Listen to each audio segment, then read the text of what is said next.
Now you are watching New Eden TV. எனக்கு அன்பான சகோதர சகோதரிகளே, ஆண்டவராகிய இயேசு கிறிஸ்து நாமத்தில் உங்கள் அனைவரும் வாழ்த்தி வரவேற்கிறேன். இன்றைக்கான தினவசனம் ஆதியாகமம் 18ஆம் அதிகாரம் 25ஆம் இறைவசனம்.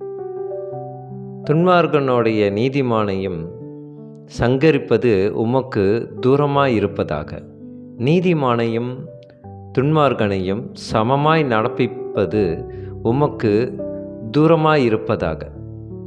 சர்வலோக நியாயாதிபதி நீதி செய்யாதிருப்பாரோ என்றான். கர்த்தருக்கு மகிமை உண்டாதாக.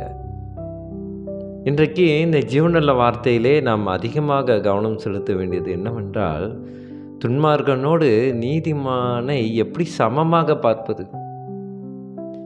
இன்றைக்கு அனைவரையும் நாம் வெளி தோற்றத்துக்கு பார்க்கும்போது நீதிமானாக தான் தெரிகிறார்கள். ஆனால் உள் மனதிலே அவர்கள் பண்ணும் செயல்கள், அவர்களுடைய நடவடிக்கைகள், பழக்க வழக்கங்கள், இதையெல்லாம் பார்க்கும்போது அவர்களை துன்மார்க்கர் என்று தான் நாம் கருதுவோம். உன்னதமாக இருப்பது போல தெரியும், ஆனால் அவர்களுடைய செய்கைகள் துன்மார்க்கனுடைய வழியை பின்பற்றி இருக்கும். அதை தான் ஆண்டவர் அதை நீதிமானை துன்மார்க்கரோடு ஒப்பிட்டு பார்க்காதீர்கள் அப்படி என்று சொல்லிக்கிறார். எனக்கு பிரியமானவர்களே,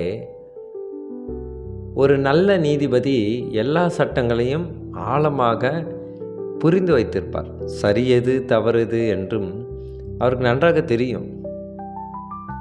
தீர்ப்பு கொடுப்பதற்கு முன்பு எல்லா உண்மையும் நன்றாக அலசி பார்ப்பார்.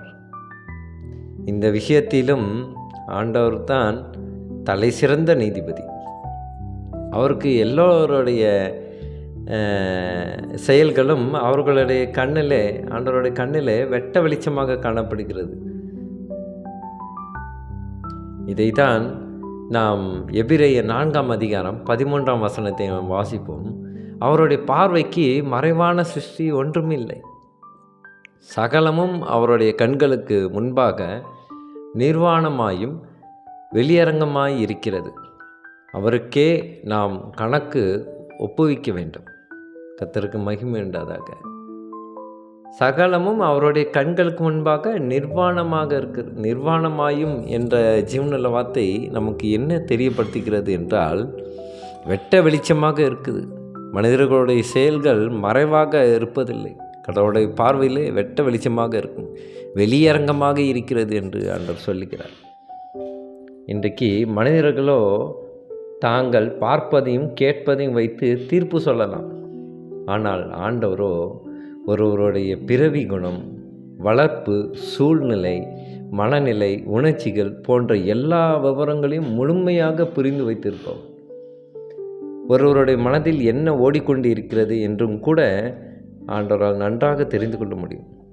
ஒருவனுடைய உள் நோக்கங்கள் என்ன, அவருடைய மனிதனின் ஆழத்தில் இருக்கிற ஆசைகள் என்ன என்று ஆண்டவருக்கு தெரியும்.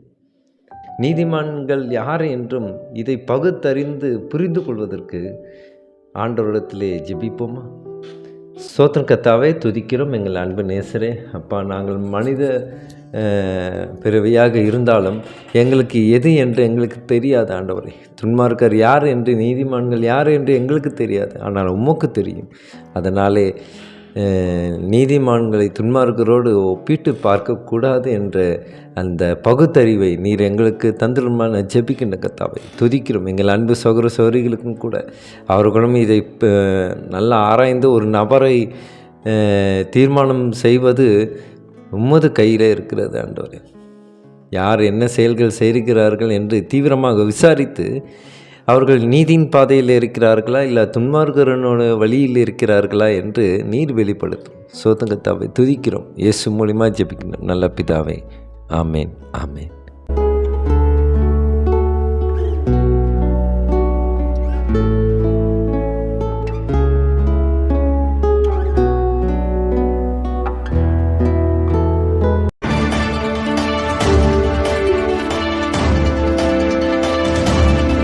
Now you are watching New Eden TV.